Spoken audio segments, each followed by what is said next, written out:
कहते हैं अपने आप को सुशासन बाबू खड़े, आप अभी फोन लगाइए 1 घंटे में शराब आपके पास उपलब्ध है, 10-15 मिनट में आपके पास उपलब्ध हो जाएगा। यही तो शराबबंदी है बिहार में। तो हम निर्दलीय किसी पार्टी से नहीं है और हम किसी दल में भी नहीं है।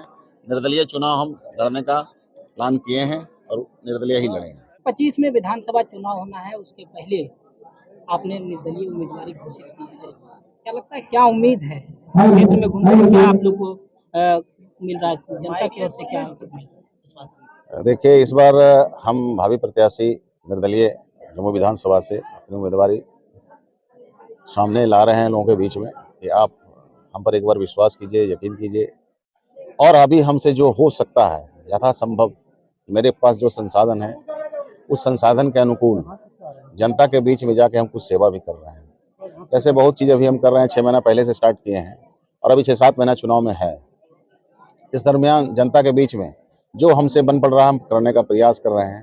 जैसे बहुत लोगों का राशन कार्ड नहीं है, आयुष्मान कार्ड नहीं है, जाति प्रमाण पत्र, आय पर इतना घुसखोरी है सब जगह कि लोग जो वंचित परिवार है, जो शिक्षित कम है, वो बेचारा दौड़ते दौड़ते, और वो सुविधा हम अपने स्तर से गांव में जाके खुद लोगों को दे रहे हैं और गांव के लोगों को जगा रहे हैं कि आपको कहीं पैसा नहीं देना है और बिना पैसा का आपका काम हम कर रहे हैं। ये मेरा अभी प्रथम कार्य चल रहा है। दूसरा, पेयजल की समस्या है, जहां नल जल नहीं चल रहा है उसके लिए हम विभाग को भी बोल रहे हैं और जितना सरकारी चापाकल खराब था इधर जितना संभव हो पाया अभी 100-150 के करीब हम बना चुके हैं और भी हमारे पास समय है, अभी हम लगे हुए हैं ताकि जो मूलभूत सुविधा जनता को है जो अभी हम दे सकते हैं। हम तो एक आम जनता, एक आम नागरिक है, ना तो विधायक है, ना तो मंत्री है, ना कोई जनप्रतिनिधि है, भाई हम हैं।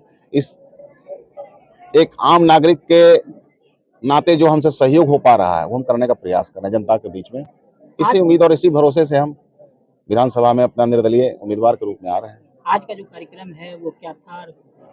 आज का कार्यक्रम एक सम्मान समारोह रखा गया दिव्यांग जनों का एवं जीविका दीदी का। ये रखा इसलिए गया कि आज के समय में आप देखिए, लोग चुनाव आता है, टिकट के इंतजार में बहुत दिन इंतजार करते हैं, जब टिकट मिलता है महीना 15 दिन में आते हैं और किसी न किसी दल से आते हैं और जनता भी मजबूर है, किसी न किसी को चुनना है, वो चुन के किसी न किसी को जिता के भेज देती है। लेकिन होता क्या है, जनता के बीच में ना तो उनका कोई भूमिका होता है। अब 5 साल पुरने जा रहा है, चुनाव आ रहा है, फिर उन लोग पुनः वापस आ जाएंगे। शिकारी सब जगह घूम रहा है, जाल फेंकेगा और फिर उसमें जनता फंसेगा।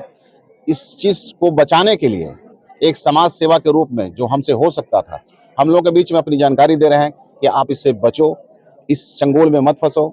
लोग आपसे वोट लेते हैं और फिर 4 साल 4.5 साल सो जाते हैं और उसके बाद पुनः जब इलेक्शन आता है तो महीना 2 महीना पहले घूमना शुरू करते हैं। बिहार की जो राजनीति है वो जातीय राजनीति पर आधारित है, कैसे इस चक्रव्यूह को तोड़ पाएंगे? देखिए, इस चक्रव्यूह को तोड़ने में कोई बहुत टफ टास्क नहीं है और अभी जो हमारे बीच में एक इसका उदाहरण आपको हम देते हैं कि हम वार्ड नंबर 15 लगमा से मेरी पत्नी जीती है।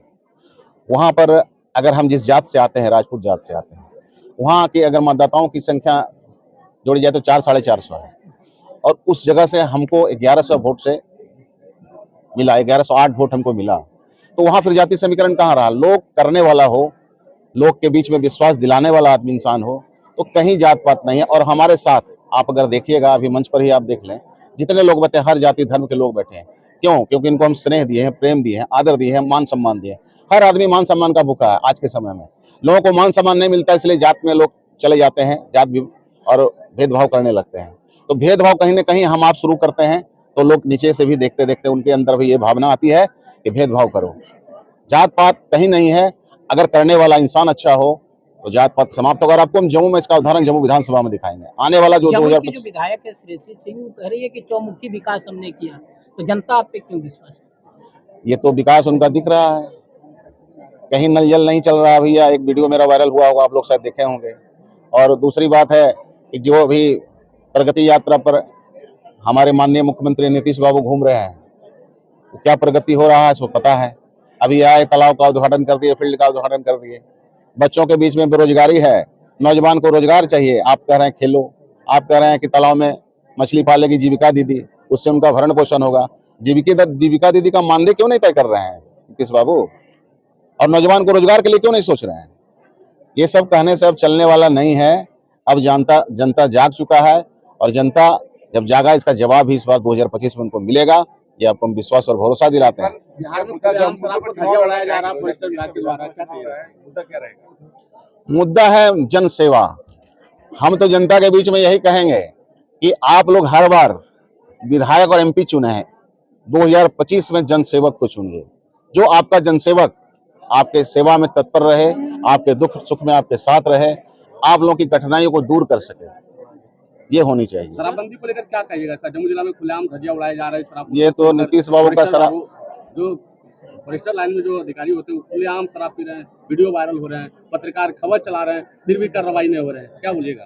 क्या कार्रवाई होगा जब सरकारें का मिली भगत हो उसमें, थाना पुलिस का मिली भगत हो उसमें, पदाधिकारियों का मिली भगत हो उसमें, तो कैसा कड़ाई, कैसा शासन है, कैसा प्रशासन? कहते हैं अपने आप को सुशासन बाबू खड़े, आप अभी फोन लगाइए 1 घंटे में शराब आपके पास उपलब्ध है, 10-15 मिनट में आपके पास उपलब्ध हो जाएगा।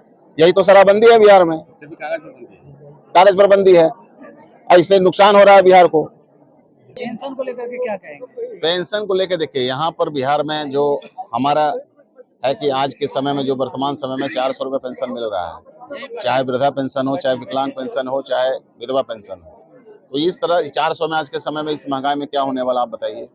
तो हमारा मांग है सरकार से, और इस बार जो 2025 में जो सरकार बनेगी, आपको हम भरोसा और विश्वास दिलाते हैं कि बिहार में वृद्धा पेंशन, विकलांग पेंशन और विधवा पेंशन, इसको 1500 रुपया हम लोग करा के ही रहेंगे। अगर जनता मुझे ताकत देगी और वहाँ विधानसभा पहुंचाएगी तो हम ये आपको वादा करते हैं कि इन पेंशन योजना को जो आज 400 है उसको हम बढ़ाकर 1500 कराएंगे। क्या लगता है चुनाव जीतने के बाद सबसे पहला काम हम पेंशन बढ़ाने का करेंगे? बिल्कुल, मेरा पेंशन बढ़ाने का ही काम रहेगा चुनाव जीतने के बाद। आज जो दिव्यांग लोगों का जो सम्मान समारोह रखा गया, इससे कितना असर पड़ेगा? इससे असर पड़ेगा, देखिए ये समाज में एक वंचित है, इन लोगों को पूछता नहीं है सम्मान क्या। आप सबसे पहले अधिकार इंसान को होना चाहिए सम्मान का, वो अधिकार भी इनसे वंचित रखा जाता है। तो हम इन लोगों को सबसे पहले सम्मान का अधिकार के लिए हम बुलाए हैं, और इसके पीछे मेरा कोई दूसरा मकसद नहीं है। सम्मान समारोह जो एक विकलांग है, जो पैर से लाचार है, हाथ से लाचार है, उनको कोई पूछने वाला नहीं है। सरकार योजनाएं तो बहुत चला रही है, लेकिन योजना धरातल पर कितना उतर रहा है, खुद सरकार इसकी जांच करा ले। चुनाव लड़ने का सर किस पार्टी से बात करते हैं? अभी तो हम निर्दलीय किसी पार्टी से नहीं हैं, और हम किसी दल में भी नहीं हैं।